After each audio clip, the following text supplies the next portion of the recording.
Friends, Jeremy here, another day to talk about John's Revelation. And today I want to talk about this passage in chapter 11 where he talks about two witnesses.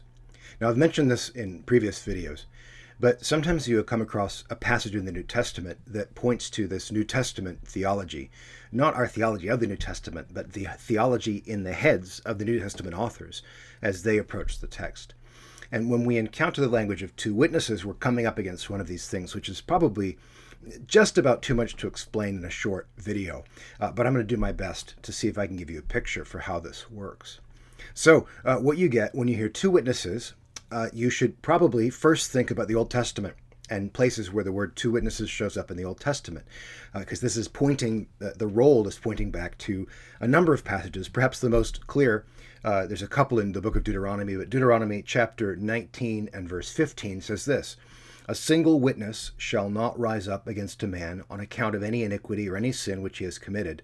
On the evidence of two or three witnesses, a matter shall be confirmed."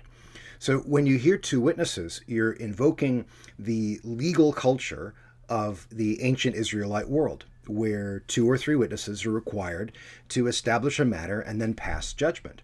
And this becomes something very important throughout the New Testament thinking of where there are two witnesses.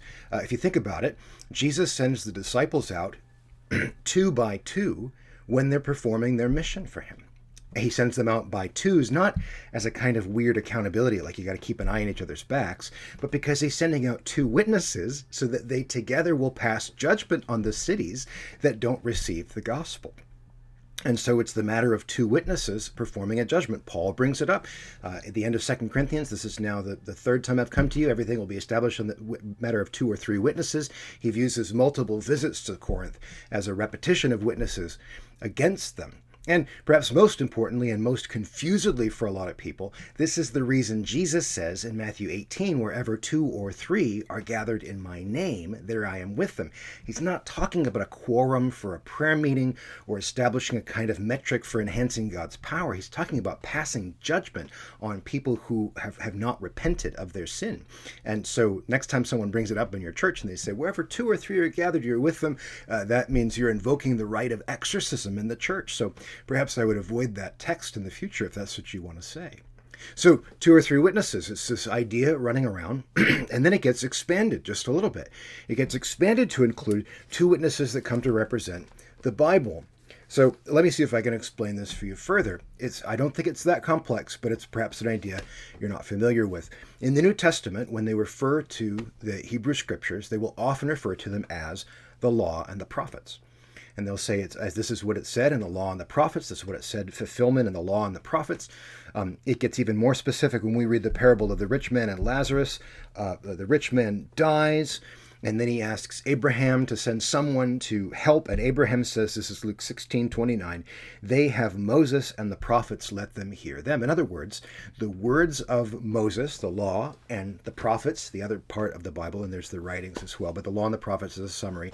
Those are sufficient witnesses against his brothers. They should know better. So the Bible itself has become two witnesses that witness against the people of the earth. And I think you'll find that this is a pretty common theme throughout New Testament thinking. This is one of these aspects of New Testament theology. So what does that mean when we come in Revelation 11 to these two witnesses? One of whom is a prophetic guy who does the stuff Moses does, and the other one, one is a leader, the prophetic leader, and the other is the prophetic speaker who does the things like Elijah does.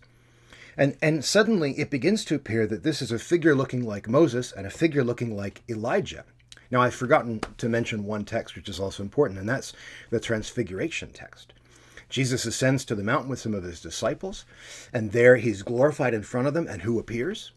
Moses and Elijah, the law and the prophets. And then the voice of the Father says, "This is my Son, listen to him," which means there's three witnesses pointing to Jesus being the new authority in the kingdom of God. So, two or three witnesses, Moses, Elijah, God himself, pointed to Jesus as the authority that's a testimony that confirms the work of Christ. So, it looks to me a great deal like the two witnesses are not some future different two witnesses who are coming, but the two witnesses in Revelation chapter 11 are already here. They're here in our Bible. They're here in the witness and testimony of the law and the prophets and the ministry and work of Christ, which are sufficient to hold the world accountable, but also to save God's people. Okay?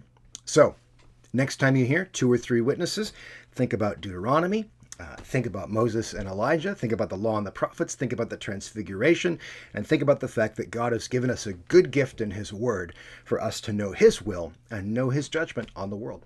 Okay, this has been Jeremy with some thoughts on John's Revelation. I hope you have a blessed day.